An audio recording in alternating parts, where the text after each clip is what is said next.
O te toi whātaro what, sa moe lau whawhunga le nei tūla fiafi, ua whaisi umi o le tātou nei fiafi, le ua te ali tūla malu sa vali ngai leiva. Ia, pe tuai, po le alava, ia o le mea taua o le whaua o le tātou po. Kalame i eri te tununga o le whaila ua au mailo soifua ma lo wola le o tātou i le aso afiafi o le aso na ia i mātou manatu le o te ale whanu, le o te ale wha i tātou o Samoa, ua te ale tolu i nisi vaenga o le lalulangi, piforing whapina te ale tasi i le senga o teimi, o le mea o lo mautinoa o le aso sa pa ia o le tātou o li ia le na ua iai le tele o atunu o lo whapea o na no pia iai o nei o tātou tangata. Se i manganai ia le malo nei mo na territory ia pe o le afto a mātou le asto nai.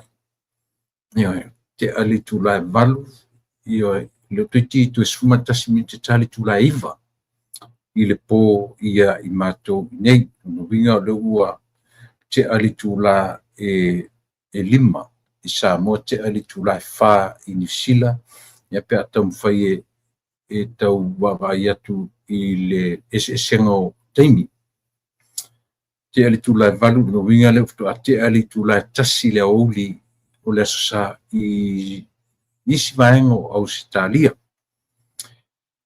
Ia, ai le awhaina po le alawa o le mea taua ia o le whaawa o whaisipisi o le nei aso. Eo whaisipisi o le nei aso i ngā luenga ma tiute whare ainga me whio iai ia ai e le tatununga me sili on taua ia o le fo i ua whaawau leanga lei whaawau o le atua i atu e ma umatato uma ia o te manatu fo i o lo e whaia ni ngā luenga o sa ili ngā tangata lawa ia malana sa ili ia e oa ili aso sa o pe o le natura na o le suifuanga i whafunei. To te leo tangata e ngā rurua i asa. Nisi ngā rurua i le temi o le pō, o le ao, ia e whapena le whatamusanga, ia o le suifuanga i whafunei, o le winga e whamatala tuai, i lesi suifuanga whaingofie. I lesi suifuanga whaingofie, ia ruola, ma le suifua i whafo mai ma Samoa. Samoa lawa ia pe te leana o ngā ruenga wha leo leo, ngā ruenga fo mai, e pi tau whapena pi 24 hours service ia le afo, le whainga sifi e fua iai i ngā ruenga ale malo. Whafo nei, ia i le whailunga ina, round the clock, ia ngā ruenga tōsitu o company, ia i ngā ruenga ale malo e le whai, i o whali o loa. Nisi o whale o loa, o nisi o whale talawai, o nisi 24 hours service. O lona winga o pio whatu o le natura lava le na ngā ruenga i pafo mai ma Samoa. E o langa na ia o le o whaisi umi o la i whafo nei, ia pi utau masani ai ua. Masani leo langa i leo langa lua sufai tu la i o whanga solo ngā ruenga whapena. Le alafato a matu mai matu le so to nai tu la matu pa ia le midnight ia ona matu tu viral le sa te ngai malini tu langi o matu no fo matu tu tuai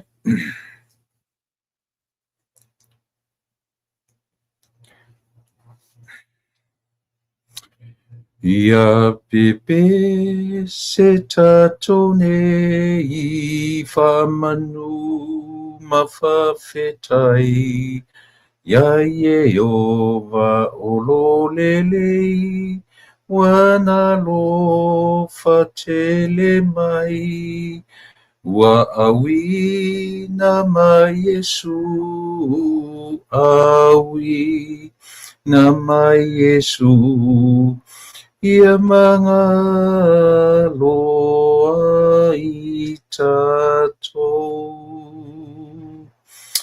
O le mea e o foa I lona lo whawhapenei wana le whasaoina I lona lo olo o lelei ina ia mga loa I mga loa I tatou mama olai ele whano sola tou e o ta li tonu ai e olai e whavavau talulona a whia mai e mga lo ila tou mga lo ila tou ile maliu o Yesu io e mangalo I mātou I lo maliu Yesu a fuai o na whaftai ma vivi I whaia e le tangata pe atu e tō manatu I le alofa lea ngā lelei I lea alofa sirisiri ese e ma eu lava e maualunga lea alofa e maualunga le manatu mai I le tangata le ala le matu te vivi I ai mau matu whaftai atu ia te oe e lea noa whaftai I lau tau singa I lau leo leonga o lau puipuinga o lau taitainga I so se mea o lau tau singa e ala I le mea ai whaartino o le ea o le sio manga o mea uma leola nei te mai matu te whaftai e lau fio tai leola ma le malosi o le nei aso whapopo I aso o le matu wola a o le whaftai sili o le whaolatanga te pena I ola ai o matu tangata e lai lo maliu ma lau tu e tu whaftai te le isu e matu te wala au I lo mana o lo wanganga pa ia e tautou waina tiu te mawhaiva o matu ngā ruenga tofi ia matu wala au lava I lo wanganga e matu te malosi ai e uai le manuia mea matu te whaia pe a whalango lango I le mana matu te whalango lango atu I le nganga ua o matu whasosoan sili ia a whia maia tautou lua ma whangangana ina whamalosi au Noe, mai ele malamalama I le atua ma le mai o le auna. Sosoani I le matu whaalongo ma le manino ia tāua. Ia I matu pe whaaleangana, pe whaaletino, fe au mangarunga matu te whai. Lau la wafio o le atua o mea uma.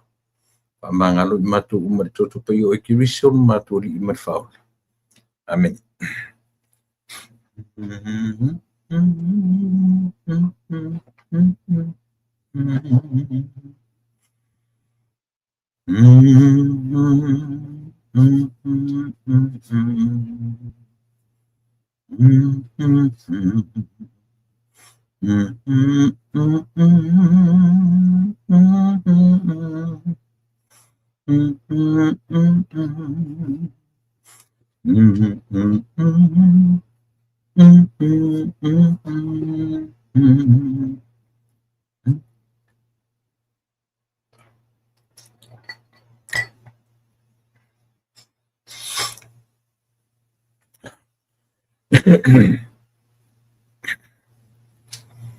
Pe o leana mata le tusi pesel en tatou pesel nei. I tusinga ale evangelia Ioane. Mai mata winai. O le whamanuina e le tangata, o le vi ia le tangata, o le pese whawhetai le tangata. Ioe, e tasia le aunga o ia mea ona o le lelei silisili ese. O le tuse Ioane lona mataupu e tolu au lona fai pusifumu ma le ona o le masani fai matauloto tomaiti. Auā ua faapea lava ona alofa mai o le atua i le lalolagi. Ua ia au mai ai lona alo e taʻatasi na ia le fano se tasi. Tasi lea le faatuatua iā te ia. Tusa lea tasi lea feʻau tāua e lelei tatou tilotilo i ai ma le ia o le tusi a ia ma le lautelega o le tusi a Ioane. Ia pei o le tusi na te faamamafa lana vaai mo mea it's a book of symbols, book of signs.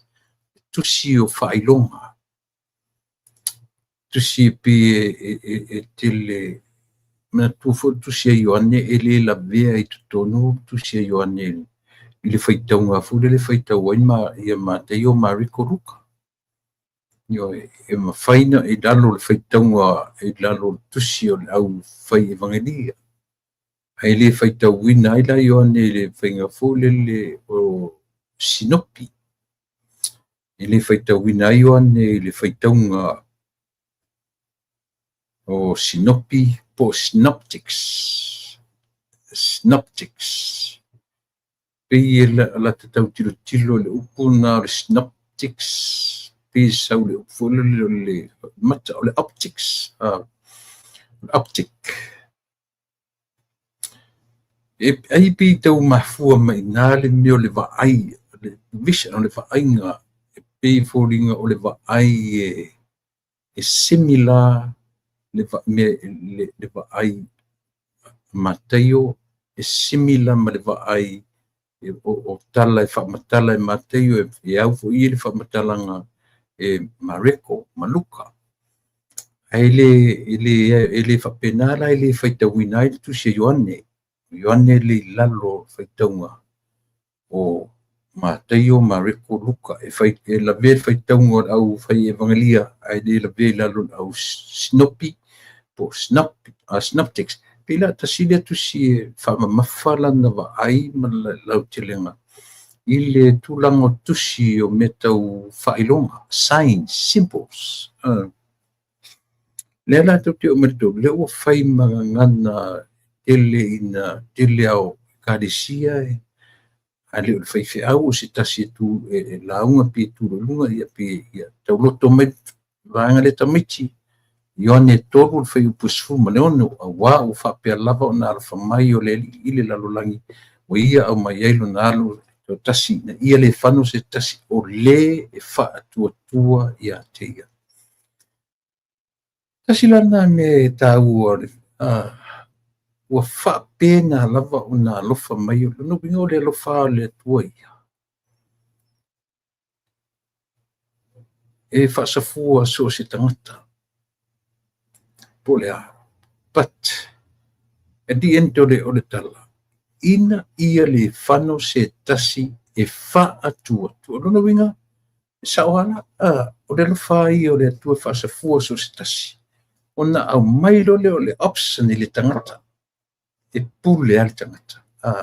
Pe te wha tua, pe te taritonu, i o tatou loa. E a lofa te le mai le atua i tangata Ia, o le nā, au amatana mo i tatou, o le pese le na tatou, pe pese nei. O le mea e o foa i lona lo, whawhapene wana le, whasau ina i lona lo, o lo vai le alofa. E wana le whasau ina i lona lo. Esia. O e ma, o tātou umalafa. Ioi. O le winga ese lea o lea alofa. Ioi, e ta taula i lea alofa lea. Ona o tātou tali atu. Ilo tātou whātutu. O lona alofa fui leo leo whemei ai. Ioi. A wā ua whapea lava o nā alofa mai ile lalolangi. Wana le e senu tautia. E senu tautia. Waia au mai o lona alofa tele mai ia te oe maa umatatou uma. Waia au mai ai lona alu e te utasi. Au ole manu fo iai. Ioe. Ua whano ona o ai. Oe maa. Ia, manuia re tātou maafitanga ma re tātou e vanga o ia fiafi. Tātou te eva i le suafa o Iesu. Tātou te whepi o a ia. Tātou te whetō a ia. E tātou whepi o a ia i lungo le anganga lea. Io hei. Tātou te whese ta ia i lungo le mea lea. E le mwhaina se lau wholonga mana kusamaringa. Tau te whesasia ia i lungo si mea lea. O lea. Ia o tātou whātua i le o lofa te le mai. Io hei. Ia, tātou ia inai mta upu e whaawa wasito e karsino neva Yesu. Ia o na maloloa lolo tātou po kalame tai au. Matua lea na whaia tule mātou po kalame na po. E pina tā ua mai lunga na mai sitasi sen mai sitasi lunga ia se whaalinga si tamaitai tala vou suli matausanga o tamaitai o iutita.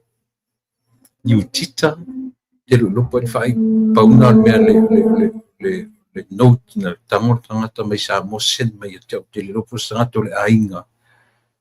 Pai mai o leo o sent ma i lau whasara lau.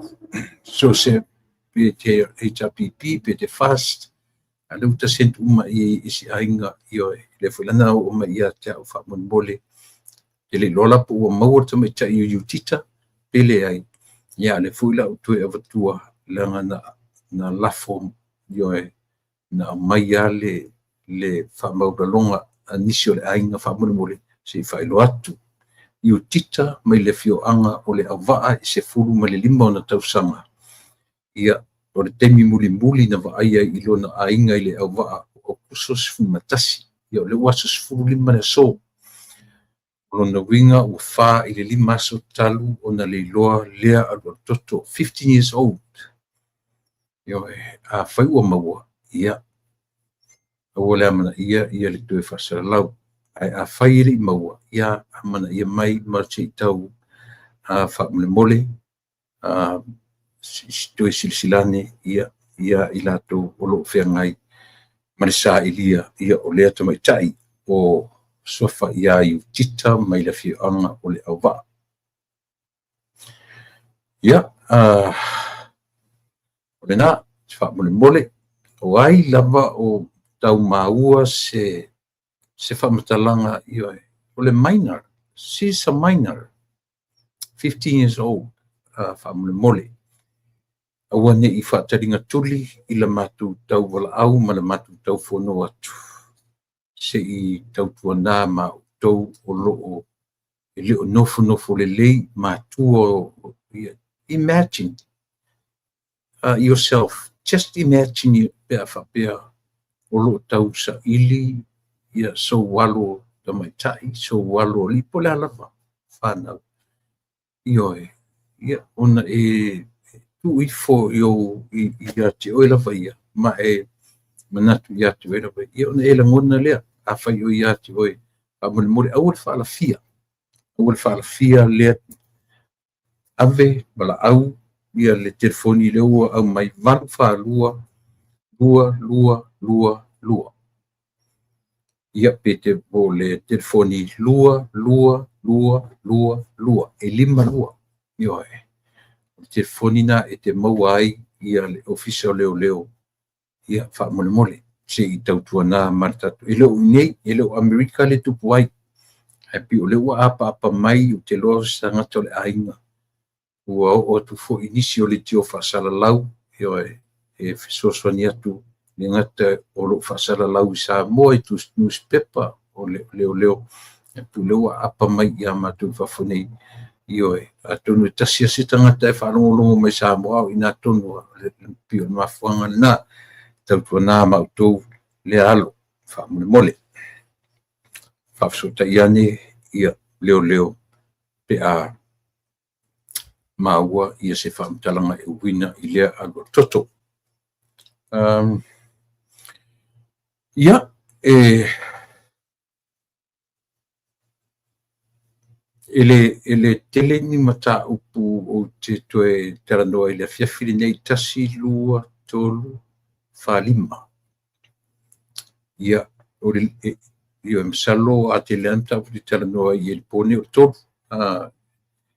Ea foi whaamatala ia matau tala ai ni vaenga. E winga i mea o loo tula i mai i lo tātou malo.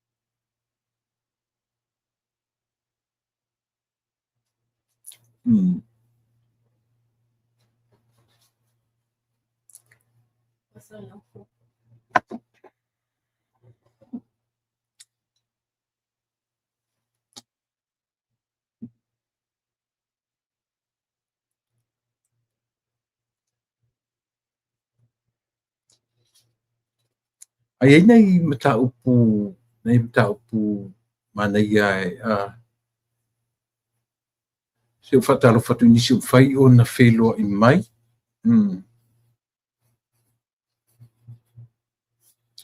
Talo whatu ia sauleola, saulia.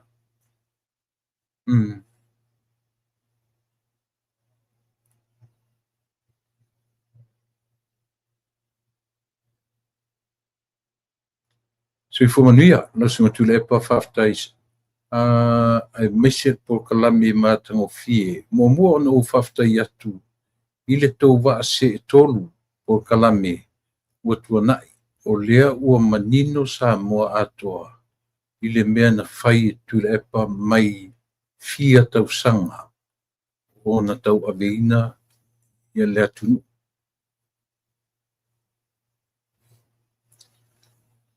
Ile tele o tau sanga ua mwai atu.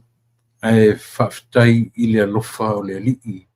Ua mawhai o na tula i mai ia se pale mia e alofa ia Samoa. Maona tangata anu whaftai atu. Ua manui ai Samoa. Manai ainga 5 vai vai. Whaftai ile whainga malo ua matu vapa ai atu. Whaftai i saulola. Malo, whaftai. Ia wham. Alo whatfo ia Mace, Suomasi. O Ricky Ioane Jr. Ricky Jones, sorry. Ia e whatalofa tu fo i Vitali Sefo. Io e soifua mania tu lepa, ia le atua i le malosi, ma le soifua fo i fua. Malo, whaftai te le lava. King T, malo, whaftai le maftamai King T, Julieta Zimmerman. Yes, Sisa Maina, 15 years old, Sisa Maina, Moni. O Valasi Sefo, malo whaftai o liua a Leni, talfatu tamauli, malo le soifouso, ia, alofatu. Alofaanga a Tustino, ia, alfangia Tustino, Emma Semi, fatalfatu fo ia Senara, alofanga, alofanga Tustino. Ia pena fo se nara tu ia tua o George Duffy ia malo whaftai fatalfatu fo ia oile. No other verse in the Bible so sufficiently summarizes God's relationships with humanity and the way of salvation. Some consider John, Moni lei Julieta after tele.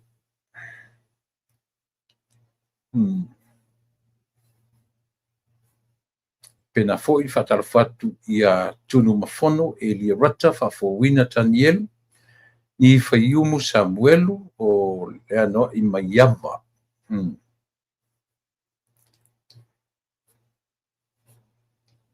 Ia, whatalafu atu fo'i ia tui fomanuia tunu mafono rata ma lo whafta. Ia mato tele o i tātou o lo whai o na whilo i mai i le laupama wa'afusuanga unasa. Tua utu. Io, o lo mafuta mai Brisbane, Australia. Whafta tele. Ta vita lio. Ia, o lo whapefo i o na mafuta mai Aukilani New Zealand. Whafta tele uso, whafta tele ia le whilo. Mai Rosalia la fonga. O mau to tasi Samoa. Talo whamau. Ia, pena fo'i ia motuloa maulolo. O maieta i rome ta vita. Ia o pe telo fulu. Ia mato tele o i tatou mwhai o na whilo i mai. I le nei yaso. Tui luana ia o whalinga ia li sio tue whapai atu. O whalinga le mai i tama whanau o sio matou nuu o lo o wha. Nufo mau i Melbourne, Australia. Whaatulu watu Samoa o yo leo e mamala i le whaasonga o au ma le atu plasa. Tulo lava ai whaasino tonu. Ia le nei whaasilisilanga i le no whaaswafa whapea tama whanau uma a sa papali i olo o awhio ma papa au i Melbourne, Australia. Susu le tapa au whaasina le malitoa i lona no fua vai loa ma lona whala loa na fola loa ia a malele e whaafonga iai Samoa. Susu le ainga sa malitoa, susu le usoli, susu le toa o le sa o na lua. Alala tai ia le matua ia mango malua si ufanua ma upu ia te oesa pali. Wa e sofa inisio swafa o tatu nuu o loo au mau tutonu o Melbourne i Ausitalia. O le awhaia le wheloa inga tama whanau o le tatu nuu a wā se maftanga ona o loo to tele lava o swafa o loo nofo nuu whapea foi o ana tama whanau. O loo au mau i le nei tu langi. O le awhaia ia le tatu wheloa inga ma le maftanga i le tuatusi pe i ona whaelo atu. Whaia i le asorua sumaleiva o le masina nei, o le nomingo le whai unga o kuso. O le teimi e whaatino i nai ia o le sefulu, tau sefulu, a mō ia po sefulu, tau sefulu le tae au.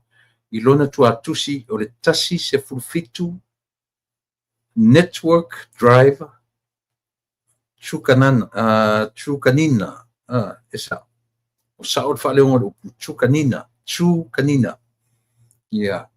Susu mai ma au mai sau 5 sefutala e amata i lau le stala o lo suafa a wale maftanga amata ale tatonu. O le Israel moni e tu mawai i lona nu. Tatou wheloa i le aso ua atofa. Whaftai sainia, susunga pali Eliepo papali.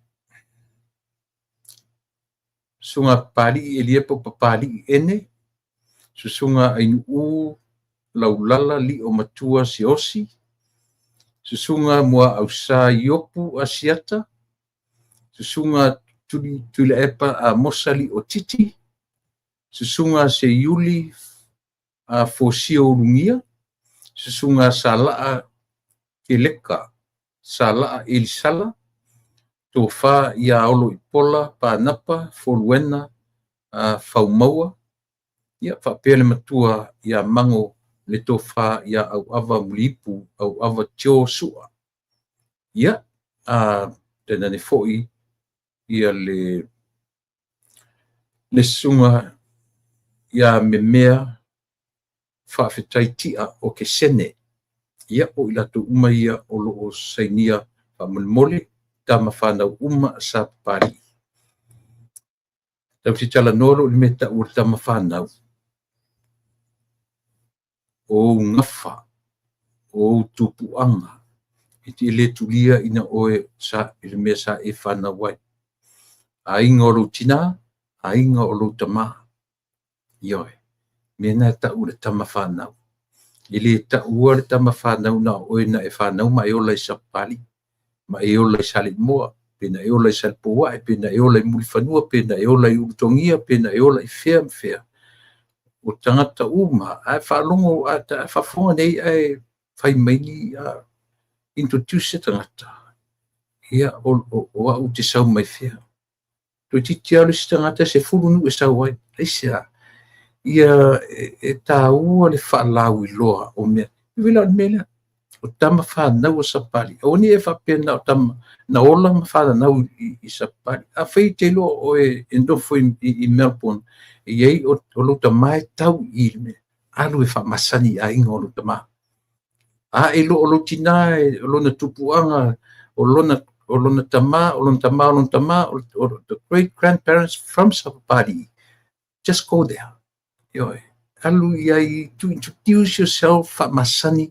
Luinga nao mea nei. Luinga nao nei mea. Ua ne i tūtū ma mau mata muri whape a sile o au tili whana wai pere i o lai. Ele whape nā. Na uto u malawa e tau o tō ngawha i le nuu o Sapali e tō te no nofo i tu tonu le ai o Melbourne tau tua nā ma oe i oe. Nā whaia i le tasi se fuma fitu drive le ingo o le tua tusinana o mai nei. Tū te o iai e whai se furu tōru se furu i le tae ao o le aso lua se fuma leiva. O no winga o whai unga o le masina nei.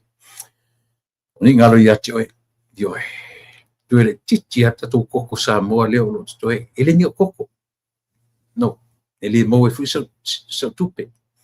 Au koko ia nisi o whai whatuanga mai tato watunu. Ia o la ngā luenga na whai utua ia na awe tupe. Tua into saule si tato oka. Kau tō nā ma oe ele o toi tele la wha ia ma tato na ua watu koko whamole mole. Ia e mo mia lo te lafo mai tato tupe. Whamole mole.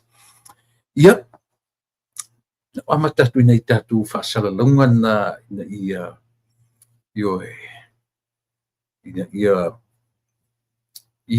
o le isi mea, whaasala launga tā ua. A whai ele o iai se lotu e te alu iai.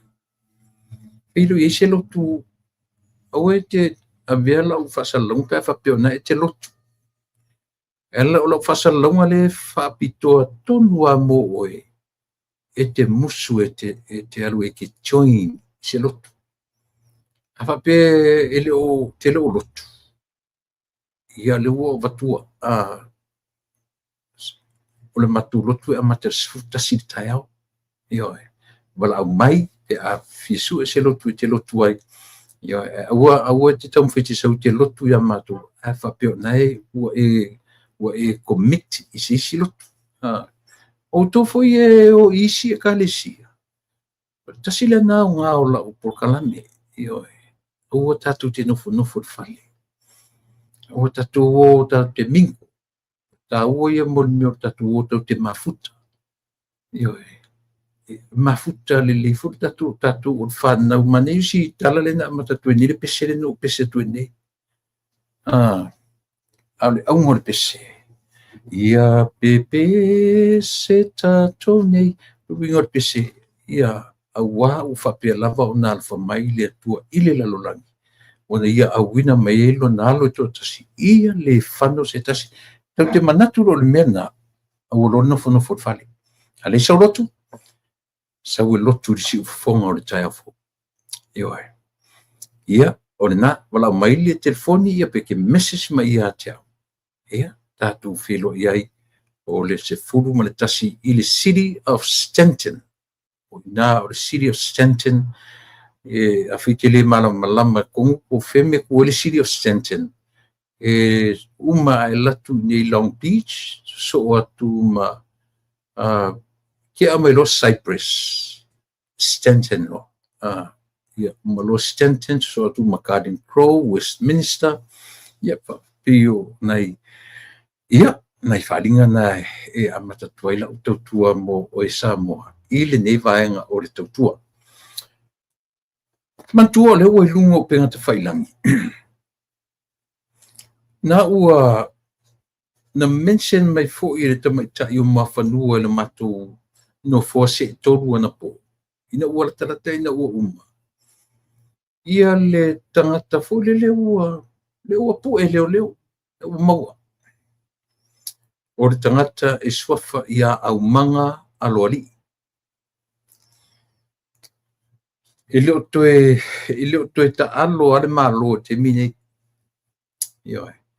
Ia watu fo i ioi, tarsanga male loto maulalo. E tanga alo le fia.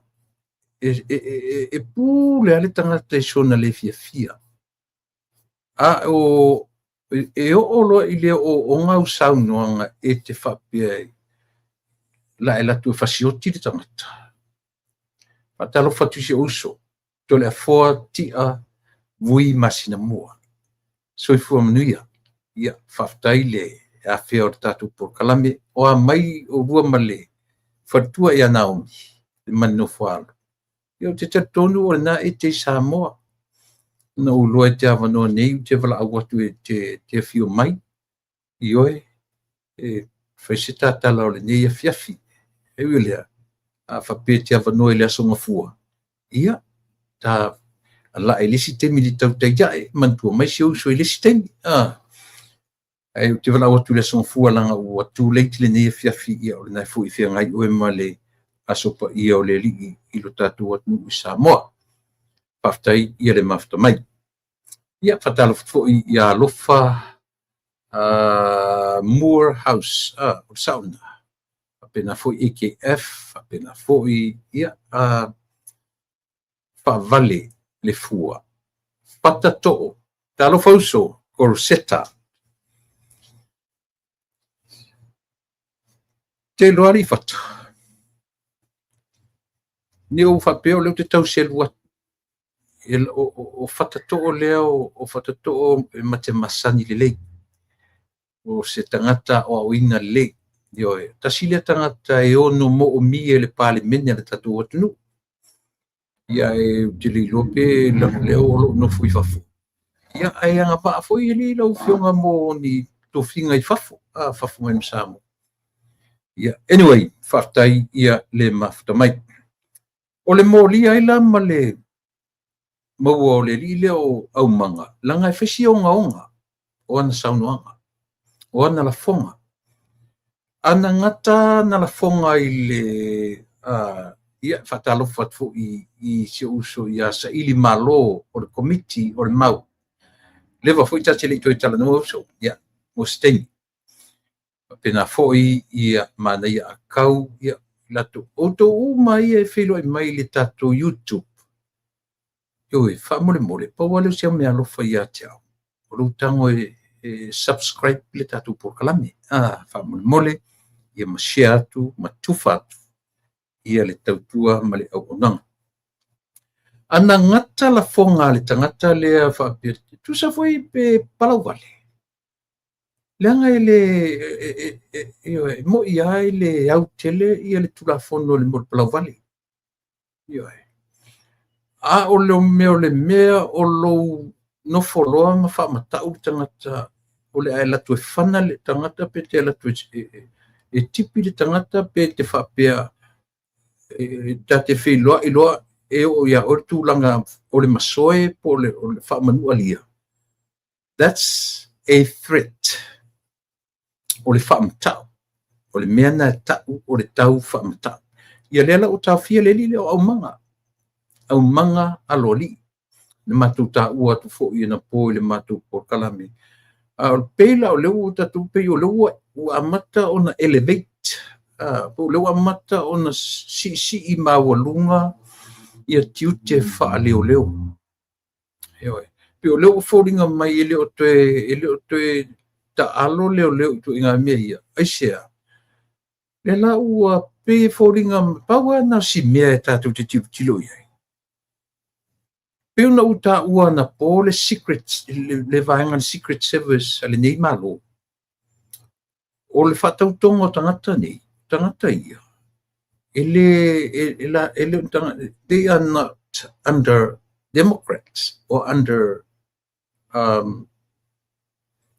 Republican, but they are Americans. O le lipo na lipo tangata ia.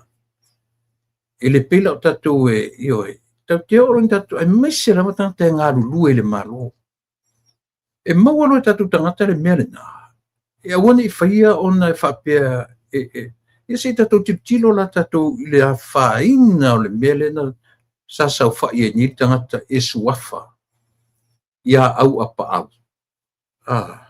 Ia au apa au o ai foi. Au apa au longo I tino Filipo. Se o ka kowawa I toto ala I le mea na I le tangata. I tau sanga na tofi na tusi lima I ai ia le ne foi sa whai ma. Le sa whai ma mistao leo I le vaitemi o fia me. Ia po le fionga ia whaualo. Harry Sister. Ilang na handpicked. O le ufa palang ton mana. Na tusi lima na tofi sa o. Ili whaonga ina mo meo applications ma me whapenai through le pisasi. So o le mela le sa moa pei o te avea nei atu nuu ma whaatautonga a ilatou. E ngā lulu e le malo ai mese lava le vaenga le tau o le Secret Service. O tangata I le iloa e le latu te le iloa o latu e ngā lulu e once e whaatautoa e tangata I le mea. Pe te ngofa ma tip le fia se lau whawhetala. E loka ai e toi whaasanga mea ka mga loka oe. Pe kam whai tip langa isia. Ta ua I o mea wha maoni. O le tatonunga lea. A whai o le whainga. Aua nei whaia whapea o tauto te lango I fast. Aua nei whaia whapea o tauto te whalango e tau te lango ia le fionga le li parmia. But in that case, te tau o no tau lango I le malo.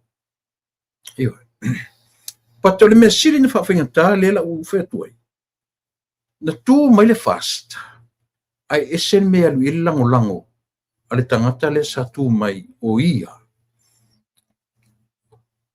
O le komisina o leo. Whaftai Lucia, pesa amino filia. Mafta mai Melbourne, whaftai tele le alofi la ulu. Whaftai a Mosar tua fine. Ma lo whaftai oro mafuta mai melepone au Sitalia. Whaftai tele. Anu fatu le ainga whaftai.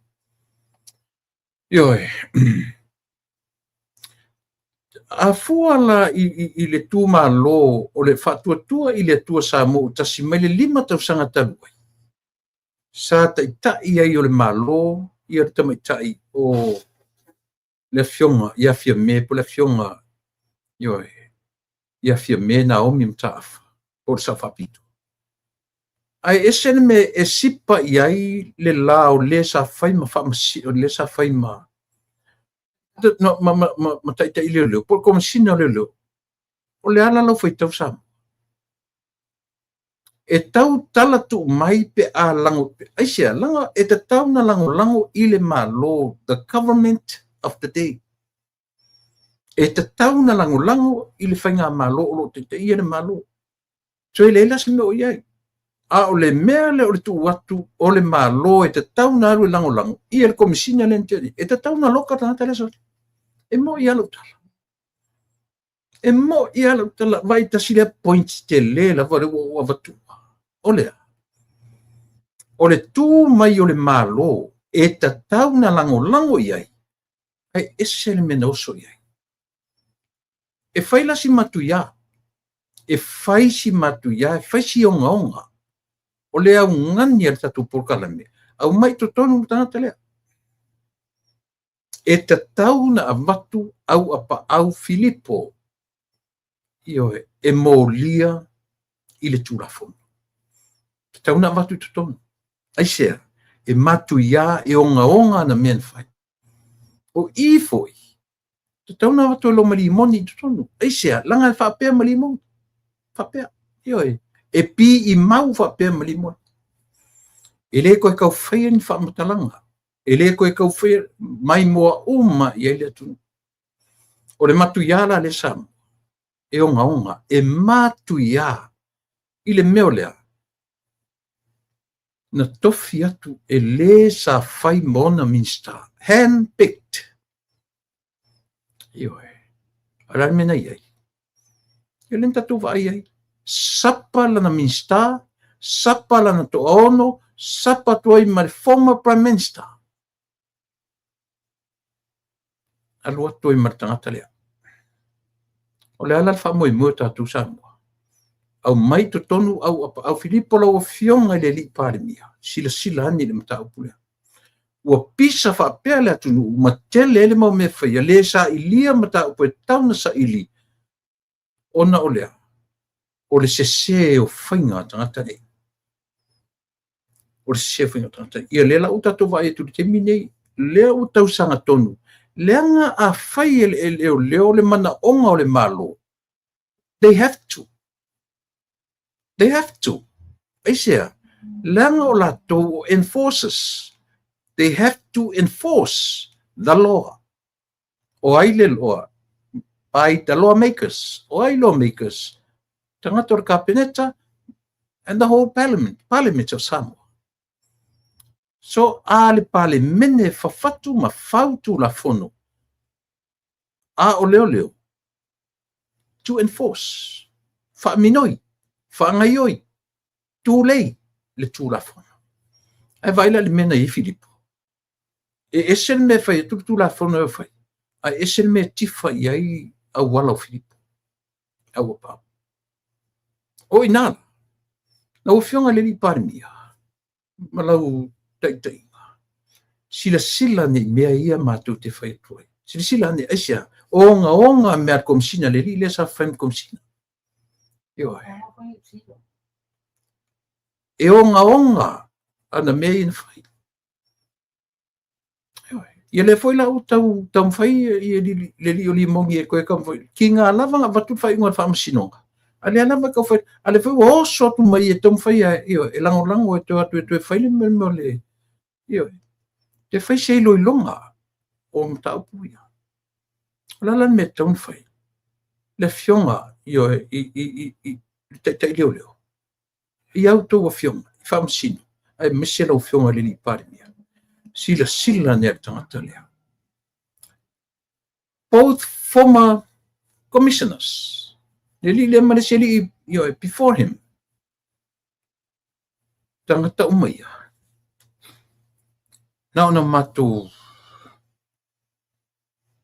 so atua ma tu atu yo to o tafa a o ina o lo ta oto ai le atuanga me uma e le longo le me tangata ni fai o to e pai me ona o le mata mo fie na lunga o penga te fai langi o le ngor tangata le ngoia au manga aloli le so tala o mau ta fia o loka fa mania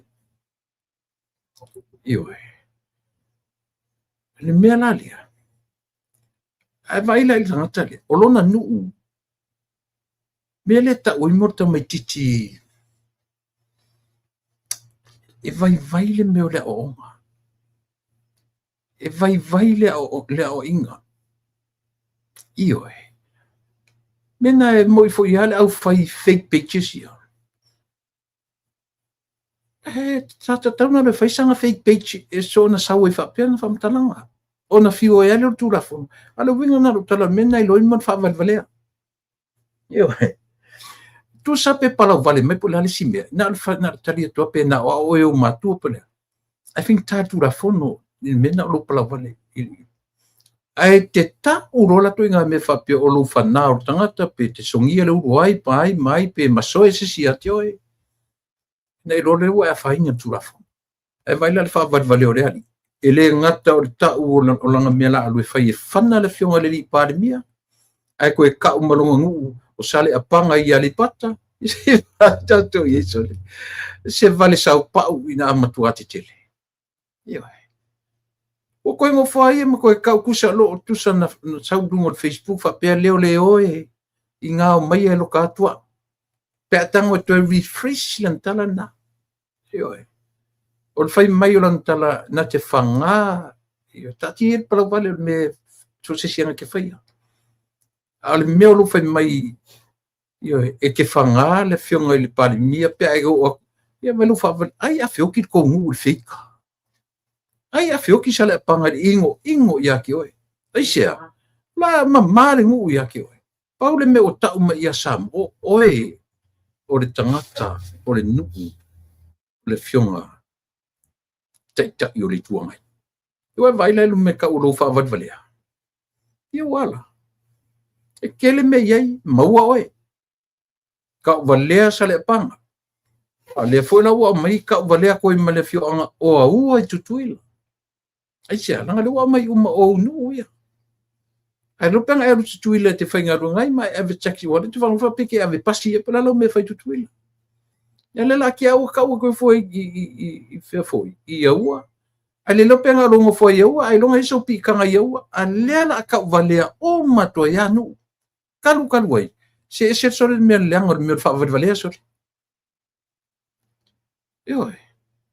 E se le maka ngā o me kau whaavad valea. Le ngata mata ngā i nga upu nga lalafo. O akua leo i nga waloka. Maka ngā koe sale apanga. Maka ngā koe i aua. Ia wharongono main kukuila ia kia ke mi ioe.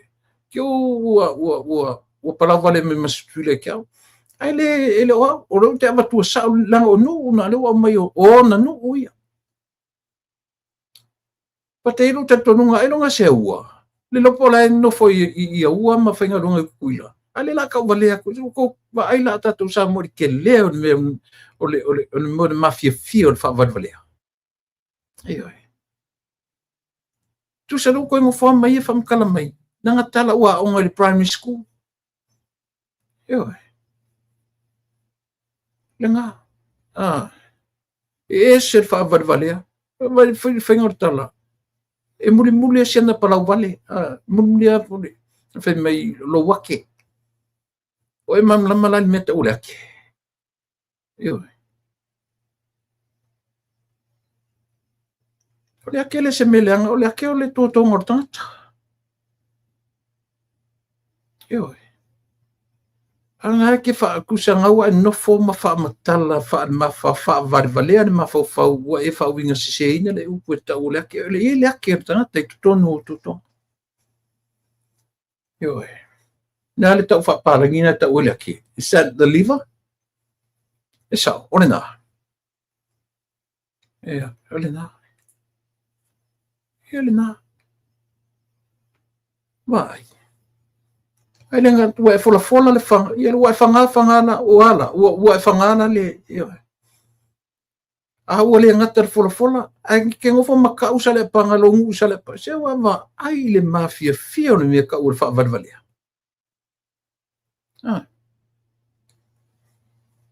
Ole nā. A whalongolongo mai whila au tau i no foi whafore. Nā kia wea tu kou whora at whasioti o neni pāringa. Iore nā. E au atu me i au tau. Me le se whai fuafua. Au ar ko ke fie la lafo upu. Ioi. E solo mua in morkangaka pala ai. E solo mua in morkangata pala ai. Ioi. Le aingi ake. Ioi. Solo mua i kangaka pala aile meolea. O le la lafo upu whapea. Ia ua lafo ngeila o ma o sia le parimia. O ma o sia i le whionga i le li parimia. Le eme se mea. Le eme se mea. Ai kei loa. Na matu ta ua na po na matu wa whiele upu len whaonga tu le e pailan tau whamata u len whai. Ele te milela a mata la pi inga. Te whai apo i o la ue masoe. Ioi. Awane i atala whonga le upu lea. That is a pure threat. Tulepa i awane e alo le upu lea. A o leo te lau whionga le li pāremia. Wha o ngā te langa lema tu te abatu That's a pure threat.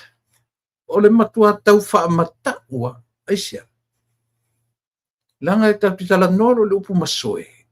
E te orua pi inga de se i oa ina whaamanu alia le tangata. Ioe. Ioe na masoe. Ie lua, kau ki kalangolo le masoe, a le o sapelu. Ioe. O le whana. Ioe. Kia nga, kau ki kalangolo le kau vale kaku, io tu inga ngana lea. Lea ngana ile la ku kai kai. Ngana i papastui. Ngana i tangata la tu te lango iai. Ole whaia i masoe. Ioe. Se ilonga e masoe. A masoe se ilonga e whana i le whana pe sapelu. Tatu vai tatu sa moa i le matu iau. Ole upura le masoe le tu umamaina. E le tu umamaina le upule. Leu e lungo kiripi. Leu tau fiofi umatangata. Lau fionga le li parimia tu uifo i lau ioe. Alau ke whalongo foi te mase kaukari ele ke le fongi sko inga li ilau fionga le li parimia. Ioe. Te whai makari ele ke le fongi sko inga. Pionga e kolo kwasko inga i e fia karkarangu atu.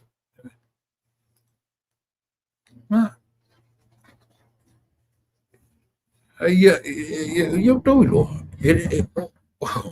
O le mele na matu tala tu na po. Vai. O mata upu ia na matu tala notu e na po. O le awala ina ia mawhai o na malama le tatu watunu. Ilea.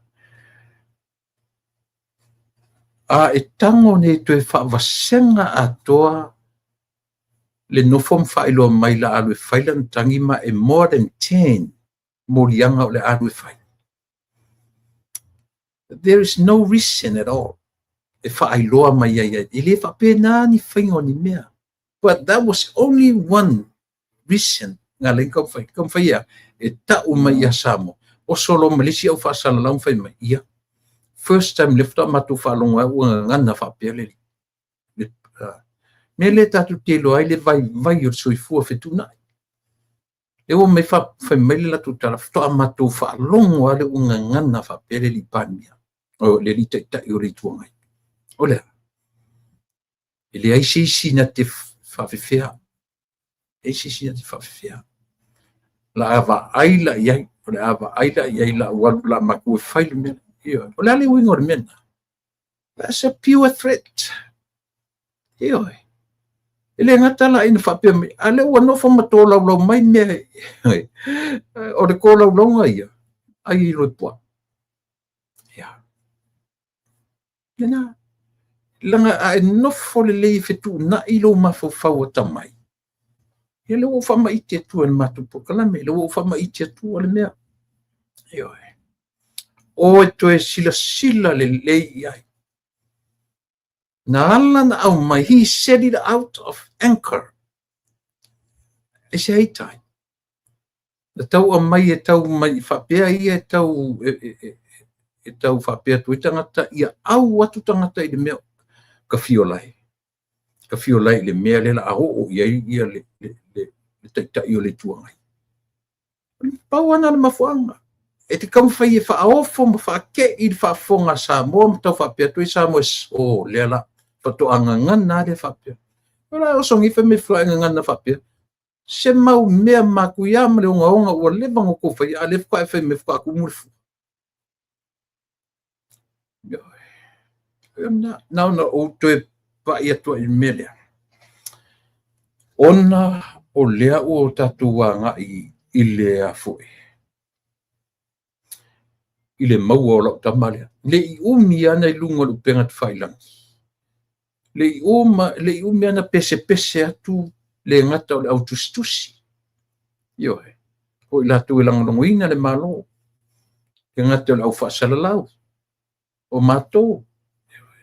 Ua campaign tangata uma. O e lango le malo.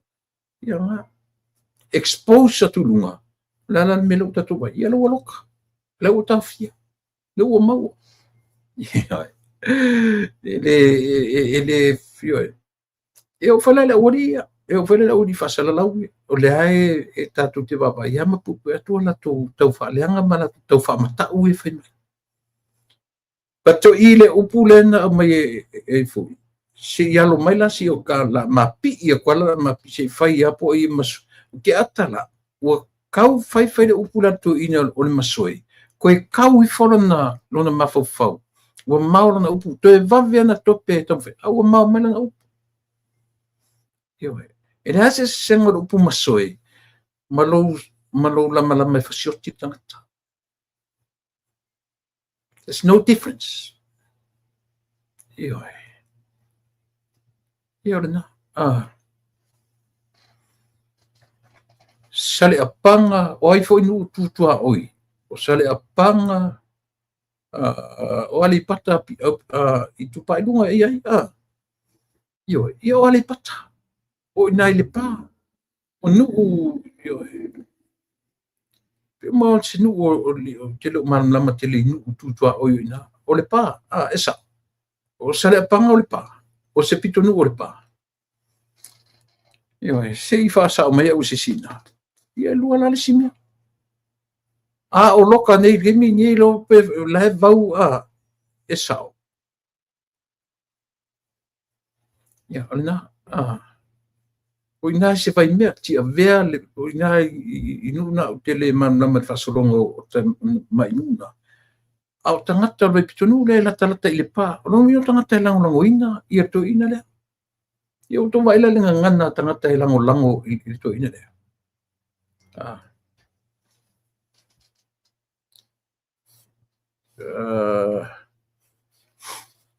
after tu le pa ua matua ivi o le tau por kalame o le matua i o le tau por kalame na ua maua mai ai ma le to avalu le na sele i tupe ale atunu sole tafiolai ua mautu ma le leila tu ainga i tupe a Samoa tafiolai li o auani i toe tu ua le tau por kalame le na tau lua ma le tau taiae ia lelei sole io la faia lo tu finangalo ai tu o matou loto io fafte tele a fai isi nga o matu por kalame ia tu fafte ia le tua alu vinga na Samoa ua o le taimile nei o le ua toe mafau ua toe nofo ia toe ino tu le pasa ilele ma toe mafau i lana interview muli lena umatu nei ma ia toe o whapea o se tangata moni o se tangata tamai lea ua toe tō manatu ma toe mafau wifo but it is too late ua tuai ua mamuru le upu ioe o le upu leo le masoe lalo le category o le threat o le whaamalu o le mea tau whaamatau ua tapena e whaamanu alia se tangata ua ia te oe se au penga e whaamanu alia ai se tangata e le aia masi se senga malitana le ua moria le li lea te vai o te whana oe pe ai o mai ilo nuu sale panga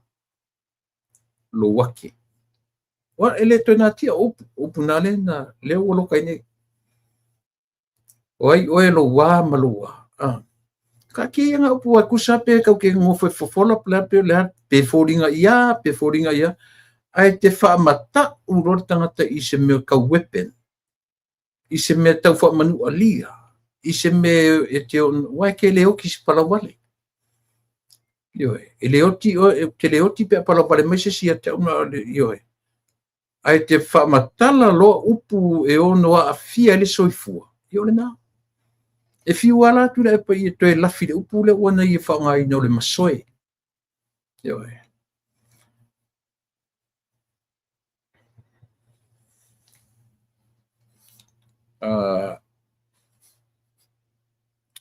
Koe mana tua tu le tala Shakespeare. O Macbeth o se tala tautaua e winga i tai.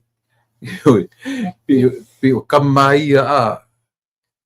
Pe o tala ia na tatu novel sin kako a. Tamo Macbeth. Io e ina ua whaanga solo lona whasi o tio tangata. E te ia te ia. Ma whaapea, I'm in a middle. Io e. Of the river of blood and returning is why. So. Ia. O tangata mana ia onga ma ia tatu whaitau tala. Ani tangata. Tangata I longa meo le mawhawhau. Shakespeare. Macbeth. Esele o esele. Nā lawa te mai taua nā talali whatari. Aile e te whapea o winga mai o tāna le tala tonu lea mai whata. Ta sile nei tangata matautia rata ni so whaia Macbeth. Ioi. Anyway.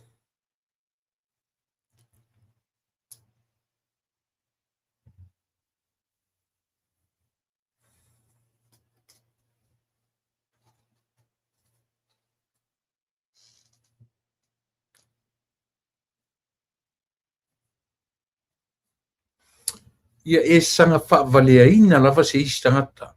A sasani e whaavaleaina.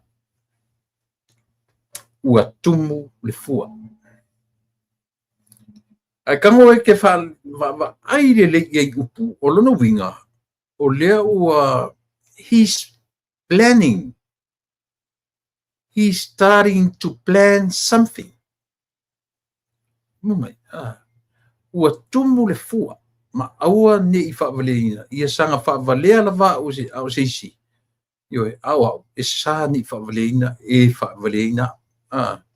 O lono winga lau tātou tilo I le mea fōlele o le ngata ina ia whaongaina se ia le atapi ia kuala se ka whai kuala se whai po e momo masoi. Ioe. O le nā. Ka whai se whai a loin se ka whai e o ioki. Ioe. Ala welo ua valu se furu mo kupu kau sanga ele ko ioki se si sanga kui po sanga po. Ioe. E pauana me o ki ngaka o le ora o le tangata e whana le tangata. Ia kai pea le melenga whangai ai foi. Ia luanga lau. Ia le lopo aina ora inga ka me kikinga lenga whatpuipui ingai ko ingai o mali liu whatpuipui. A le upunga nga ku whalongo iai. O lea. Conspiracy. Mea whawhau. O mea whau. Ioe. Ia le nā. Se watatu wa tatu sa mo iai. E le fou kama se me e fia e tau tala le upu masoi. Ioe. Pe fōringa me se tangata ua masani ai le ngutu, masani le ola. Ioe. O manu whatu leo, su kamanga e aveloka. O manu whaku leo foi. E su kamanga e aveloka I la vea I le pulufana ala auli. Whawhonga Samoa. O le ngangana ya, e whasioti. E masani ya I le ngangana. E sao. O manu whaku kamanga e su, o manu whaku leo su kamanga e aveloka. I maua I la vea ia le lau whatu le upu. O te le whapopose upu. E le sa upu, o le upu atu le epa sailele. Watu le su e tamana ia maua, ai ave loka. I maua, ele whape mai tu le epa I whana. No, he didn't say that word. He didn't say I la vea le whana. He said I la vea I le pulu whana. Tatu whanga upu, o le upu na ruai mai whonga. Ia le foi lau so foi mesi ka fai e kwasi ka pinga kwasi fai poi mo masoi. Masoi o loki. o tō whawhonga o tō I upu e sau whawhonga o tō ina lea. A ua whiangi upu I oe. Ua whiangi upu e kaukala ini ko inga ngā mafua inga fuli laku. A lea kau sau kam whai e whaianga upu e kau whaalaka e tau wha ioe. E se kau wha suka tuaile atu nuuma. Papa stui. E ke fiu e koe whaala langungi au kalamangi upu. E ke fiu ka e mamulu mai a upu. Out of the blue. E ke au oso mai upu e tele I mawhauwhawina. A nenga e koe ka kope me ala upu e kau whaalanuele upu masoe. A ua uman saula upu. Ioe. Ua uman saula upu. E te fiu atu e tope melisia la elisia upu nan sau e tau kava ile. A ua mamulu mele masoe. Yeah. No fatu foi leo tatu I le lalo langi o meo le social media o le meo le tatu le lalo langi o meo me pueta o me pu leo ai le fapela ni me fo le e uma tango fitanga kipa e tasile me le faron me le fiona le parmia Langa o na tala na eu whainga I na whamatala. E lolo le papastui. Wa e a whaina. E sea. Langa I le ngata o lo ina wa e ita everything you said it out of your anchor. You said it out of anchor. O le me so o maleita. O lo whai o se me o tiri ngata. Wa io I le matu ia o mea. Ioe. O sila la o e. Tēnā. O le teimi ale wawenga e koe korkolo I pari mi e. Ioe. Ia e mali e le koe whainga me o Harmony Agreements. Ia e whingano mali e le whainga whainga mea. Le mea sa lua whaia to o lua mawhia mea au noa ma le loa e lua vaenga whau whai. Pingi ko o lua e o lua. Ioe.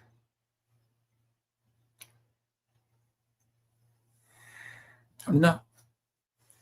Mana ia matu tala tuana nafi. Ioe. E lava lo loa ni tau matu tanoa ia nafi. Lava le lelo loa. Ae sa ofisili langa o una hostingan matu tanoa. Ia na pe ia leo te pongi sai matau. Ioe. A o le winga whaasufi ma le winga sia. Sia atoa na matu whaasoa. Sia matala atoa mai la ua. So vai I mawhai no matu whaasoa. A o tō whaafongfonga. Ioe. Nā.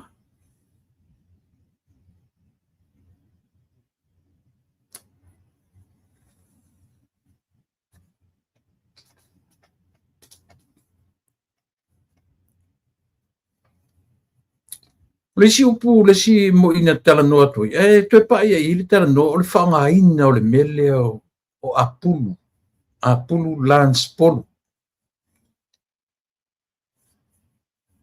Mo meo wording, how to word your writings. Whawhiwhea na e whaupu au tu susinga. Ela na whaupunga whapalangi lea utanga mai I apulu lance polu, a close aid journalist and a long-time friend of the Prime Minister. A long-time friend.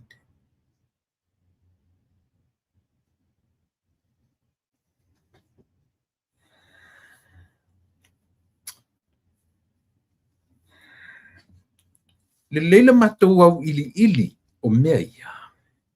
Ina ia wa ai I sa moa I mo meo o te amatua pea le vaenga le tunu lea Amerika. Le vaenga le taua o le Secret Service. Ai nge whaisa research o I tangata ia.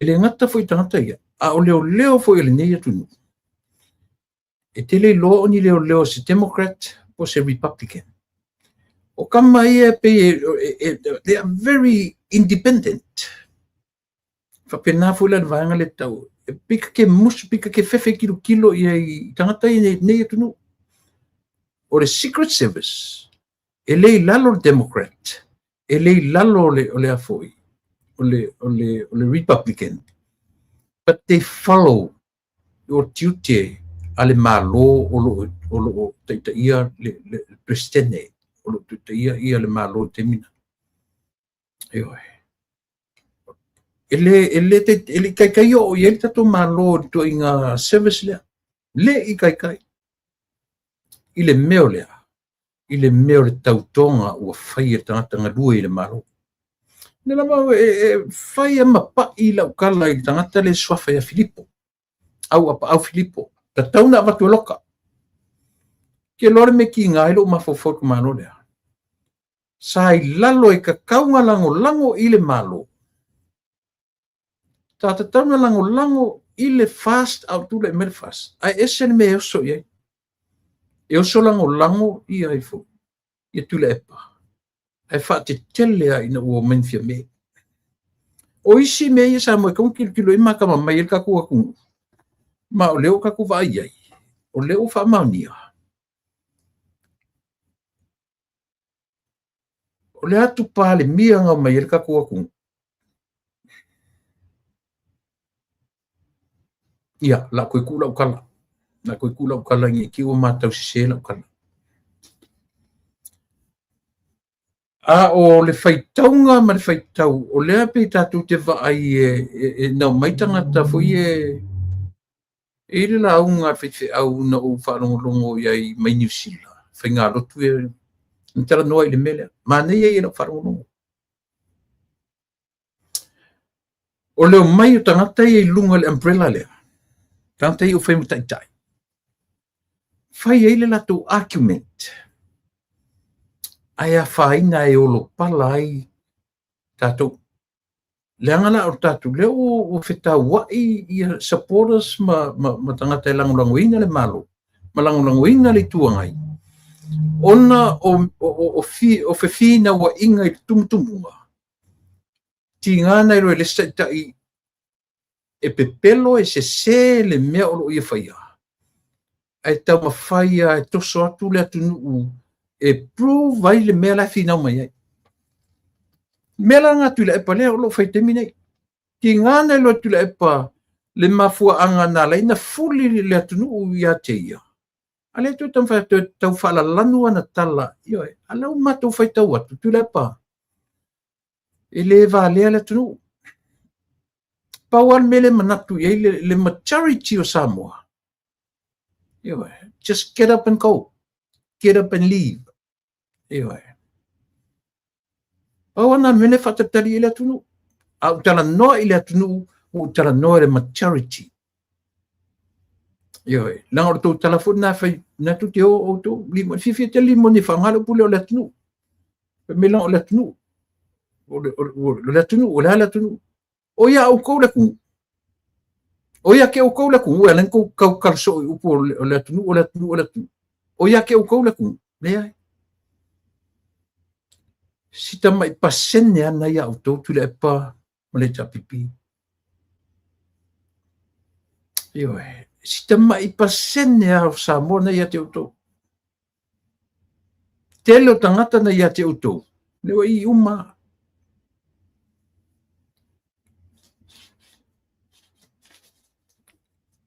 o le winga o le tala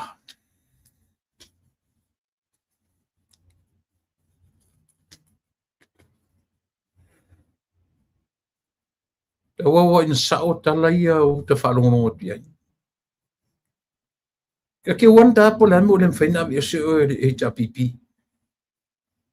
e wanda no ta mawhawhapa le mo le nitu na mawhatuaina me se oe masui se tau tai ua tele mawhawhonga tele tala a whaila e sao tala le o oe I to tono the constitution I o own HRPP well Oi, si upo lo pusa ona tona vi pe fa pe o tu o ti lo fengai. Well, that's what you meant. You own it. E te o ninga i le HRPP. O le attitude foi la ngai ke sauma o le HRPP. You think in Samoa is one of your properties. So that's where you bring in that's why you have the same mentality. Samoa is one of your properties, of your many properties. HRPP is one of them, one of your, so le lau ai ngofo ma scale up le mea nga ia Samoa. O Samoa foi la. O siau mea. Ko kingo. O winga na. O low attitude le na. Mena leina ei tai le final interview ma lau au tustala. O fōlinga, o lau pupula, o lau wita, o lau o te, o au mea tō tino. O lau Samoa wa mamulu atu. O Samoa sa e manatu e te mau e te le isi se mwhaintu e wha mamulu iai. Wata tonu rao e, vai whale no whetu matu te whaitaua lo mawhawha.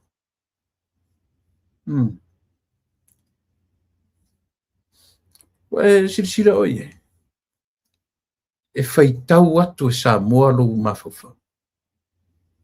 Lau final interview lea. Mau tangata ia. Lena e tō lau ai ia au morianga. Ia e alu malo mautinoa. Wa e whaamatau le whionga le ripania. Lea whuangana na le. A whaini lo ia e au le lato titilo i mea ia. Leo matu sosane tule tule. O lo tō lau o au mea ia. O lo tō whaini mai ua tumu le fua. That's a threat. Mana winga sa on sa ia nei te mi te lea. Awa fia fwinga ngeu sa nguanga nga whai. Fia fwinga sa nguanga ke kia. Ele i kumu are fua nga ke mi kene. O sila oe. Lele o le whiwhai atu mali ele matutala. O te toi pa ima i le mele ia apuru lance polo. O tu singa le ap 7 au mai. O tu whangai nai le long time close friends al parmia. E ngalo ia auto. O apulu e whai ngā luenga i tu tonu i lalo. Al whamalu le official parmia. E ngalo ia te auto. O apulu ua ave ese mai wale o toenga lua i lalo lana porkala me masani ai.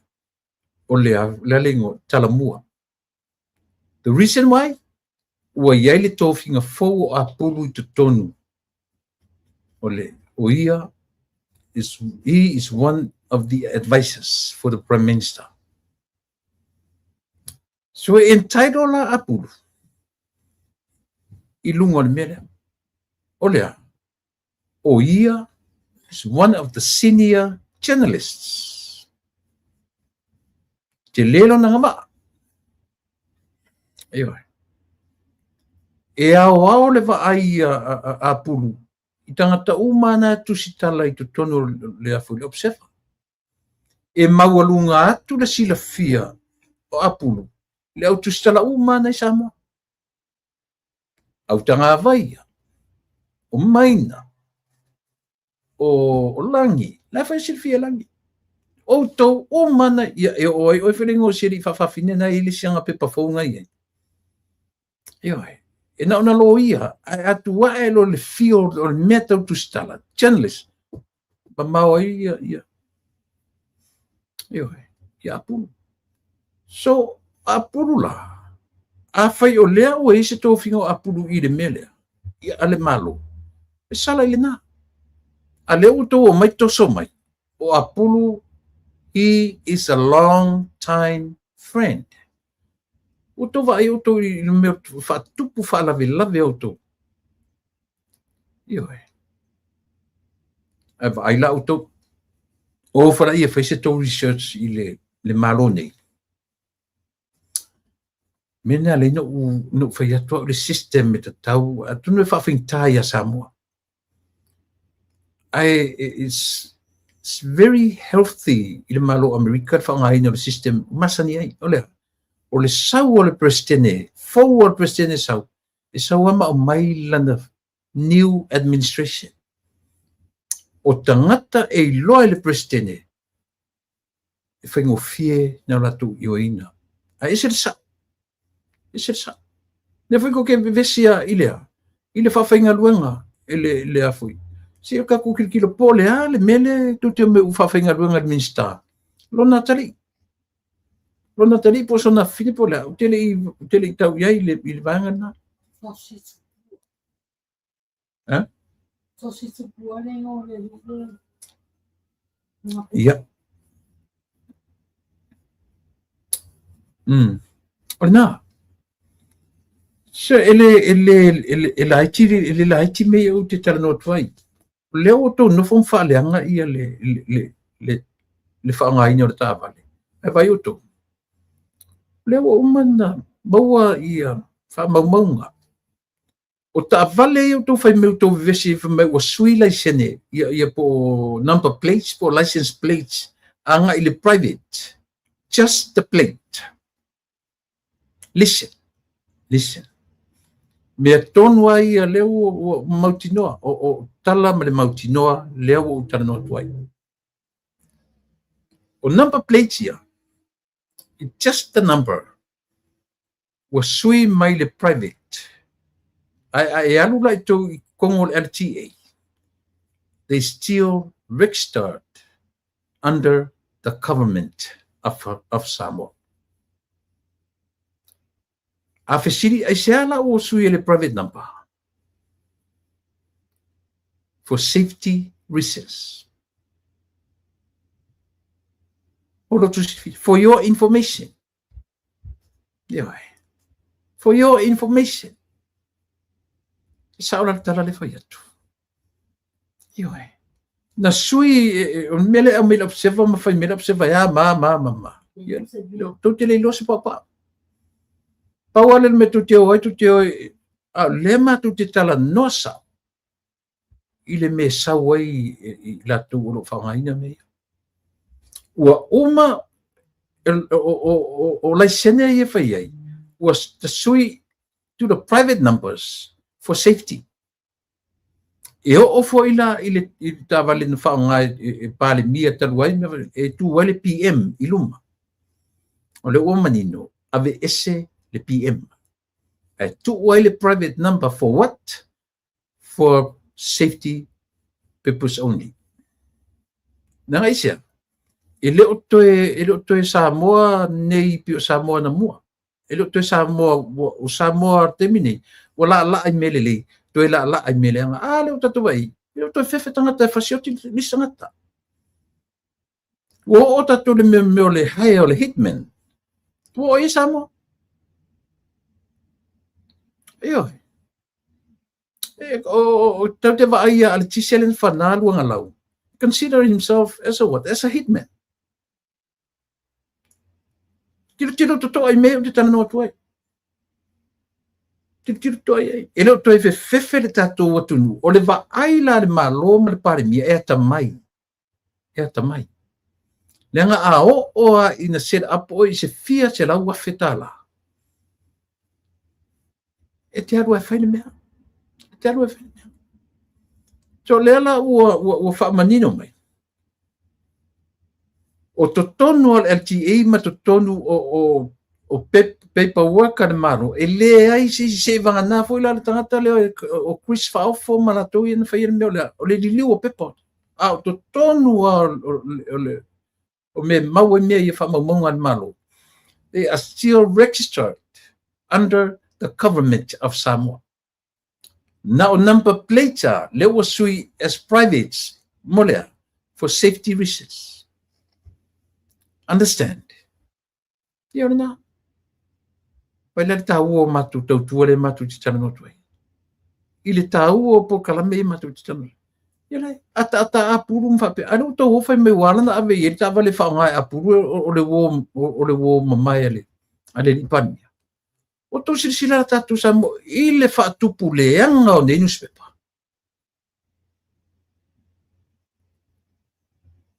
ele mafaya nga o kilo ko kongu RTA ma vai o ile listan tu le oferto o le ta vale il pari mi sei to o tiro pesa walu fai mai lo ave se le PM ave se maluma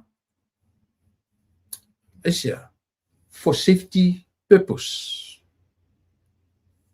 ya ona na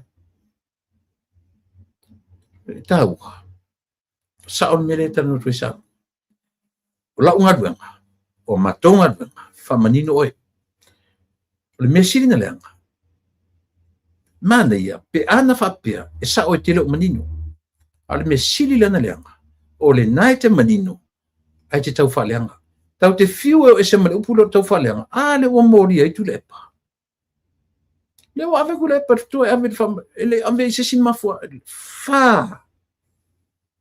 4 charges olea tau fa lenga defamation ia wala la le sikala ka ke fai o e ka fa lenga o la uli po ia wa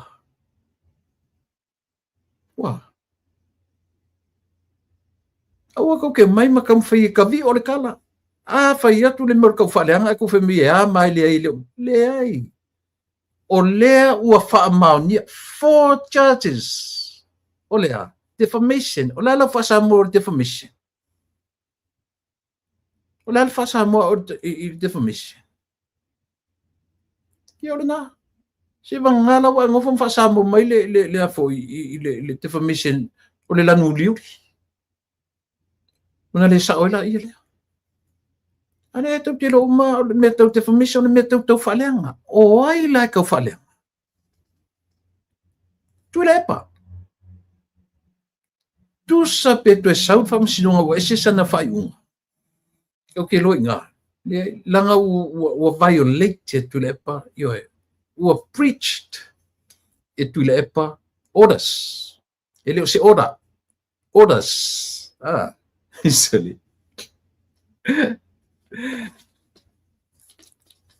te mana tua iala o yaso ia matu sava vali matu stala yaso ia matu talavo sava vali mai ia tenya toru to fa everyone au mai ali se o na tu mai hi lady no fali o tu teni palangi tu fe melanta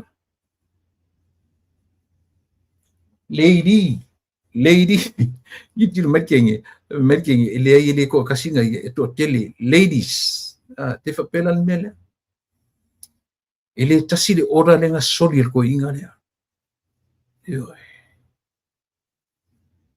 tele oka lenga sangi to inga anu sa fo i se fa masinonga yana le pa le tu na but once nga violate po la vala le end result ai tasi ale mea ua solier tangata le mea lea o le king o kau whareanga ia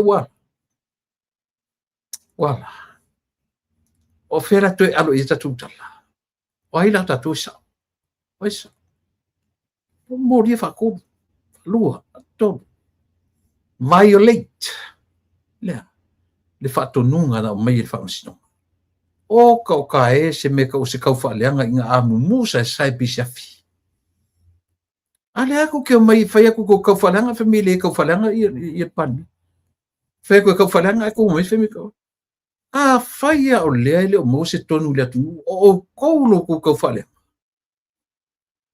o makole mako ke kali aku ko kau whaaleanga ewe ala ko kau whaaleanga le ko ke mai fai mai wala avir ka vale fa nga masui le senge fa nga apu o ngo le wo e vai le anga ke ko sila tatu sa mo ye ele uma ku fa mal mat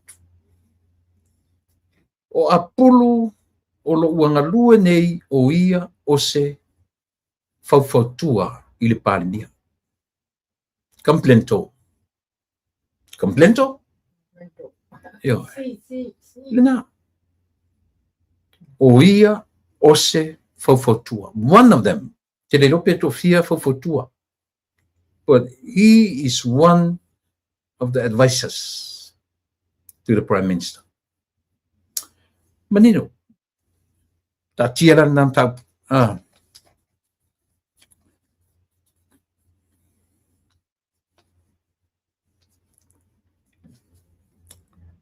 Nam ta mun mulia le la utong futitan no toi. Toi tau alu ma fau itu. A of lata ina lo o maile ma ua a mata ona papa a apa ia tule e pai te miolo na malusi anga. Le teimi o le malaulau o le malosi o le to ina le malana upu. Wa o ai tule e pai ta si o fafonga me tule e pai la proklame. E o ngā mo oe. Io e. E o ngā mo oe i la proklame le fai. Tule e pai. O te le fale a ngā lau fionga. A o lea o te lapata ia oe. O lautala. O te tauna e sauru te wha mawai. Tauna e sauru te wha mawai man padmene. E alo fatu. Io e. E alo fatu langa ua ta ua lea lo tangata matua. Sau wha mawai. Wha mawai man tō vāng wha whai. Just step back and watch. See if there are any changes from your party. Io e. If you decide soon e te wha mawai, then you will see pe isi swinga i la wang whauwhai. Aol whautuanga. Langa e mātu ia le mea na e whai e lo teimi malaulau o lo malosi i le atu. Na o ala wa ai tele Italia se whautuanga. E na o fwoi na whasei nai meo e kalesia. E sia. Langa foi e isi foi fai fi au mai si e kalesia na lalango atu ia te ai o ai lau e kalesia ole e kalesia katoliko na tu te le lalango ina le majority o ele lalango ina o le facilitelia le ase mafuanga le ase mesa ilo mafafau na e manatu ai papa i lau me meole ele iai ile curriculum ya lo fangai na tu yan na upu atu ngi tau da tarati i Samoa mai lona amtanga o lo apa e au la fonga fai fi au al mesili na matuia ele i mo ia i si tu ainga e pena e take lava i fai fi au o le matu tu ainga e fakasa o la fisili ai se ala a e tali mai e te whapea te whangaina upu fairness no whai atu fole ia te oe au e te pepelo au ai se ala wana e ina inai langa e tele ianga i tele i le toa telo o i lama o le kale sia e wha e o whai metotisi e tele i anga i tele iai kale sia lo tu pope ele io e ana turi a puina lava le whakasa for what io au fai ma me o fetuia e kalesia ona olea o laumata upu e totongi alen fa manino tu foi ele au wata mamai o le whakasaia according to the Bible maisi le lato foi va ai fa le tangata lautele ai te fi naua o e foi sili atu lo loa nei lo fai fiau wa e loa me ta o tangata fau malo wa e loa mo tangata fi nau le fi nau ia wa e loa me ta o tangata fi nau vale no fa tu foi a fai o fi nau vale fai fiau e fai ele tua lo la tutaui ena e fi nau o le tau risen au mai ua tele pili ale atunu. Taimi na tele la ita lafu o Samu. Na e nau e toso atu mwhaiwhi au esia. Angala te vai e si fai fi au. E te tele atu la tu alo whanai ro lo tutongi ni tausanga. O fai ma mea ele ai le loto. O fai ma mea wa ele ai lo loto ma lo mafafo ma ele saufa isi saufa inga tonu ma saufa inga lelei. E matanga o fia ia te oe. Ele fa pe o fai fi au un tangata mi o tonu. Ele o tangata mi o tonu fo ele ai sisi o tatou e a mi o tonu lalo la. Nobody. Aro fesiri le ia te oe. Ai se a lavana e nau ai. E toe turi la fonga a whaiwhia. E ti ngā lavana whaiwhina watu whaiwhi au tangata au lotu church members se whaamure mole au ore tax whaaluaina o mātou alofa o le upu o le atunu o le sau o le matai e o la ai lana whaiwhi au. Lan meta o le sau o le matai. Ai le manana mai la. Silentu.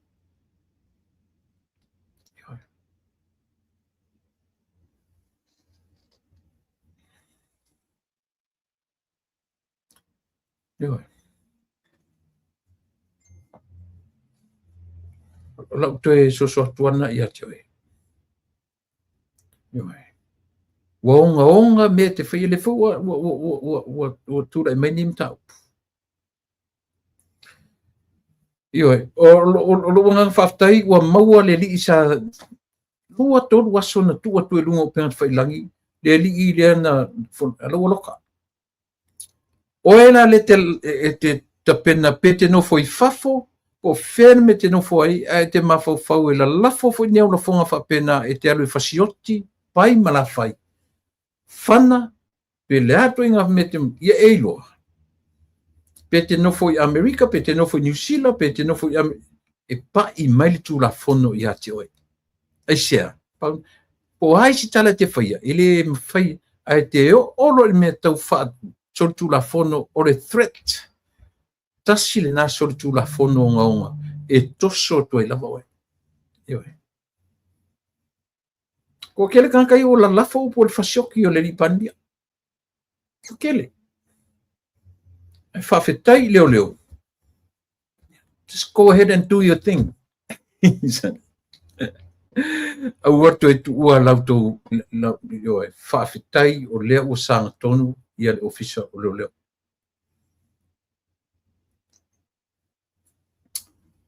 Ua lava la u tautua mo oe i le nea fiafi.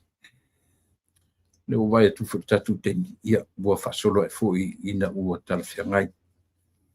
Tau te malolo tai au. Le statu por kalame tai au le sa a i mātou. Peo no whai atu, le atu ue tatu ni California ma a le ese lotu e te lotu ai. Wala au mai tau tatu lotu i le mātou lotu. A ele sau le mātou lotu. Alu e kometi lo soifua i se lotu. So se i tu ai ngā lotu. Pauar me i te ua e alu e lotu i se lotu satani. Ia e alu e te kometi i se lotu.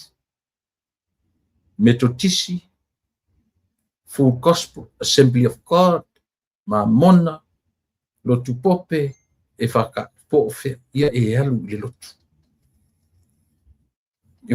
Aua tātou te nofo le whale langa o mea nā e leo tapenanga nā o tātou e o tātou matua. Ai pefo na ufai atu. O tātou o i le lotu. E leo tātou a mi o le lei. The only reason why I'm going to church, I'm going to that place knowing I am a sinner. Wa'u o le tangata sala. O te fia mafuta i le whanau o le atua. O te alu iai oa o le tangata sala, o te alu o te fia mafuta i le whanau o le atua. Mena le tatu o i lotu. Not because o mo me o afoi, o ngā lotu. Au lea, o le fe au wha le tu, o lana tu sipa ia. Ioe, e wha matala ia i tatu malea o mai. Au le ntau, o tangata. Tu sa pe wha tinga uru tangata o le lotu, whalea onga. o isi me tupu mai ia tatou, o tangata o tatou au rotu tangata e mua whaia oile ofe. Mene o church goers, church members, tasi nei tangata sili na ioe, e mese lama lotu i fafo e Samoa. O tangata sili nei na whaaleanga tangata, o tangata lolotu. Tangata whaatupu tala, tangata tau whaaleanga, tangata sili nga kui pākua. Mai le po iala utala. E o oe le au whainga luenga e whetu iai. A whetara ia tia. A leu te watua whalea onga, for everybody including myself. A o le whautuanga mania, alu i le wharsa. Tusa pele pe lotu pālani po le aliko inga alu i le wharsa. Leanga o le atua le te taritonu iei, ma le atua le o te taritonu iei. O le atua ta ua, o le atua mafuta. Tātou te leo mafuta i se o langa isolate. Tātou te leo taritonu i se taritonunga e isolate se atua tātou le ai. O le atua e mafuta. O le whi awhura nā mo tātou rau tele. O tele e au ngani atu e te sau i le matorotu le ai. Go to whatever church e te mawhana whanai. Au le au. Alu i le wharsa. Manuela sai le so i Samoa ma New Zealand Australia. Hawaii, Britania. So se vaenga o le lalulangi. O lo whamanatu le sapa i o le. Ia whamnia foi la tu le sofitu ia matu ni o latu sapati le nei. Si foi in whamania atu. Ne o whainga luenga tofia le tu mo tāpenanga o le pulela mo tai au. Ta tofu i au wharongolongo. O le la whawhai atua le whaimea kako le kako le tātou producer manatua koko Samoa ia na manatua atu koko Samoa. Leo toi tele asi koko Samoa to toi. Wofia ave le tātou tupe Samoa probably this week. Hopefully. Tātou fo ia i la fua mai tupe o tātou koko whamunmole ioe.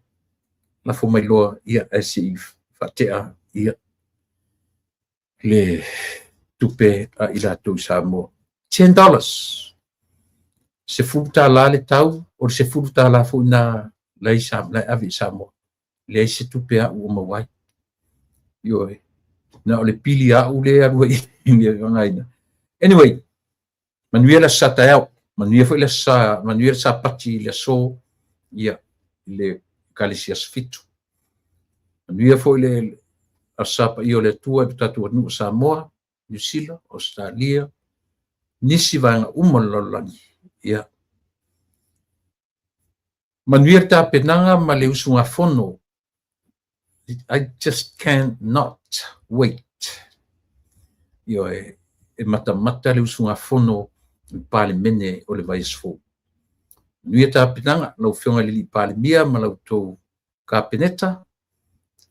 Le fonga fitalai ma le sui fitalai ia o le taita i o le tuangai malanda. Po i vaenga le tuangai ia ta pena faa le nganga, ta pena faa le tino, ta pena faa mafau tangata lava ia. Ia o le lafto a ta le temi tau te oa e tau te fusu me tono o tau maia fusu la. Wai le sin me mana i Samoa pe o tau le vevesi so le lunga o pena tuai langi ina o le toi ai ni mo ni taimi le finga le li pale mia ma io o le to sau le li pe o kau malolo mai la tunu e sawa o fiu ala ori e fai la ku kau faleanga fai ape o le nga loma mani tua anyway tatu fero i le aso ngafua manuia le kapeneta manuia le tuangai manuia le fonftalai ia manuia le usunga fono i le vai asfo sa mola tunu pele Wila e pa whaftaili o sua o lau tau o masani o te whato wha soifu atu ia soifu ia ma ia manuia o ele atu pe.